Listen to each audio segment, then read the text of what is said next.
Yo, what is going on YouTube? I am Germ here. So this has been a very crazy, up and down, interesting year for 100 Thieves. Obviously, spring split wasn't probably the finish that they were hoping for. But in between spring and summer split, as we all know, they went out and got Abadage, who was seen as a very clear and very significant upgrade over Ryoma in the mid lane. And obviously that paid off in a big way. It paid off in massive dividends as 100 Thieves looked much better throughout most of the summer split, if not the entire summer split. They were finally a team to reckon, a team to fear, a team to watch out for, and a team that could realistically make a title run, and that they did. They came out of the losers bracket. They ended up beating Team Liquid in the finals. They ended up capturing that title. And now they're going to Worlds, and it'll be interesting to see how Worlds goes for them. You know, everyone kind of has tempered expectations for North American teams. It's going to be tough. It's going to be an uphill battle for sure, but they have a chance. At least they're there, and either way, they captured a domestic title, which is a big deal. But Worlds will be interesting. I can't wait to watch how that goes, but they also have a very interesting offseason ahead of them with a lot of crazy decisions that are going to need to be made. That's what I want to talk about in this video a little bit today. So definitely drop a like if you guys do enjoy it. I would appreciate it so much. Subscribe to stay up to date on all my latest content, and consider checking out my Patreon, patreon.com/IamGerm. I'm currently working on some longer form content, what I think will be around a 30-minute documentary, mini documentary, storytelling style video about League of Legends history, looking at, you know, some professional players, different like stuff like that in the professional scene. It's going to take a lot of time. It's going to take a lot of work, but it'll actually be coming out a week early on Patreon, and then eventually it'll be making its way to YouTube. So if that sounds interesting to you, if you want to get it early, or if you just want to help support me and my channel, definitely check that out. But with that being said, here we go. What we're talking about today is most specifically and most importantly, Mr. Tenacity. This is the top laner for 100 Thieves Academy. And again, like we talked about, 100 Thieves just won a championship, but 100 Thieves Academy also just won a championship. They just won Proving Grounds without Tenacity, their starting top laner, without Kenvi, their starting jungler as well, because obviously they are at Worlds. They are with 100 Thieves. They are the two subs for the team. And you don't really expect that Tenacity will get any playing time or that Kenvi will get any playing time, but they are two very hyped up, very exciting prospects. And Tenacity has been coming up on a lot of people's radars recently because he has been dominating European solo queue. Now, right now, he sits at 1,132 LP. He has a 58% win rate in Challenger. In EUS solo queue, he's ranked 53. But as you can see here, he peaked as high as 1,419 LP, which I believe right now on the ladder would be good for rank number 6 in EUS. So this guy, you know, just a couple of weeks, obviously it's a Riot account, you know, boosted ELO, MMR, inflated, extra LP gains, all that stuff. He was still able to climb to the top 10 challenger ranks in EUS. This guy is obviously very mechanically talented. He is very skilled at the game, and he makes for a very interesting prospect because this guy is just 18 years old at this time. So that is obviously very interesting, very exciting. We know that North America doesn't always have a lot of good, young, exciting, talented players. And it seems like right now, 100 Thieves actually has a couple of these guys.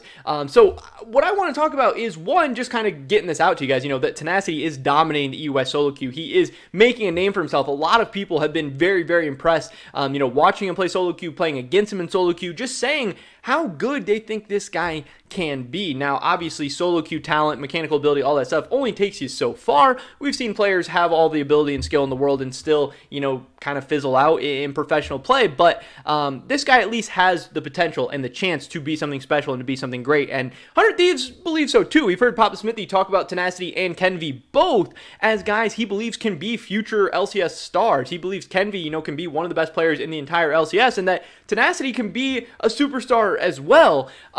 So this makes things very interesting. Obviously, both of these guys are doing well. They're coming off, you know, a Proving Grounds title. They are wanting to break into the LCS. You know, once you start dominating Academy and winning titles and everything, you've done pretty much all you can do. You've proved yourself pretty much all you can do. Yes, these guys are very young. They can still develop further, but at some point you're going to have to get a shot at things. Now, obviously 100 Thieves themselves, they have Someday in the top lane, Closer in the jungle. Closer looked like a beast throughout the playoffs. Someday is like kind of their franchise player for a while. So 100 Thieves in this coming offseason is going to have to make some tough decisions. Are they going to keep their players in Academy and potentially make them unhappy, or, you know, potentially just try and hold them back and not allow them to be as great as they could possibly be?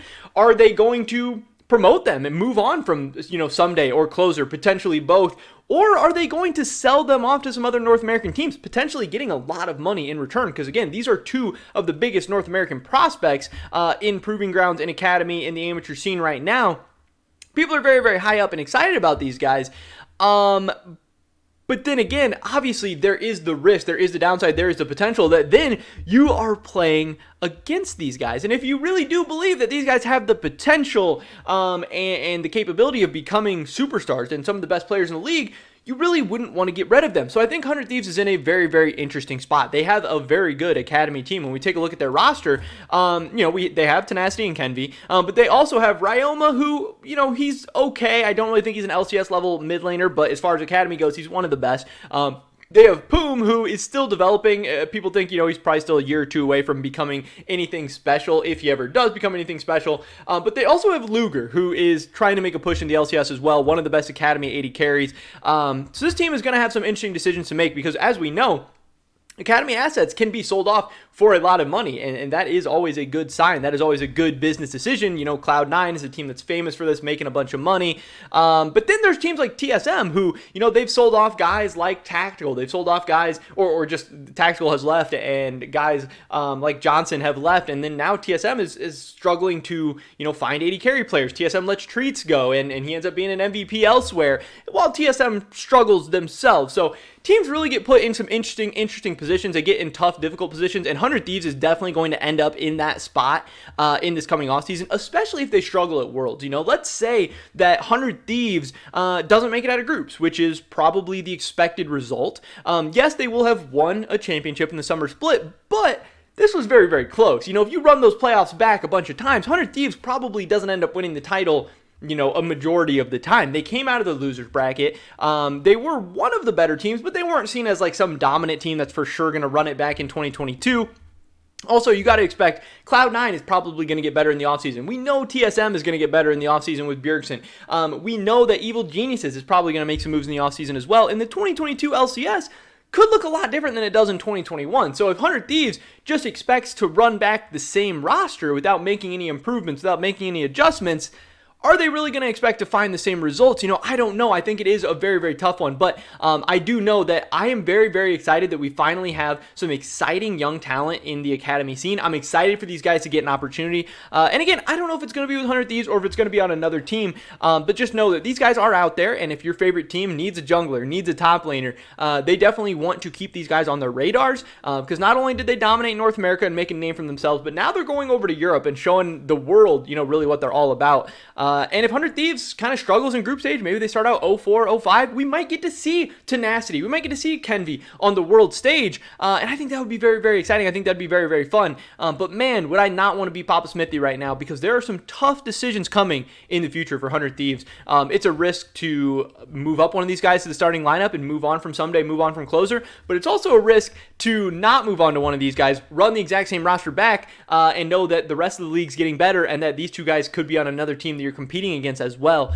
So things are going to be interesting. Things are going to be spicy. But man, Tenacity dominating European solo queue, I'm all here for that. But that is pretty much it for this video today, guys. Definitely drop a like if you did enjoy it. I would appreciate it so much. Leave a comment down below. What do you think 100 Thieves is going to do or should do with Tenacity and Kenvi? I would love to hear your guys' thoughts and opinions. Subscribe to stay up to date on all my latest content. Hopefully catch you guys in the next one.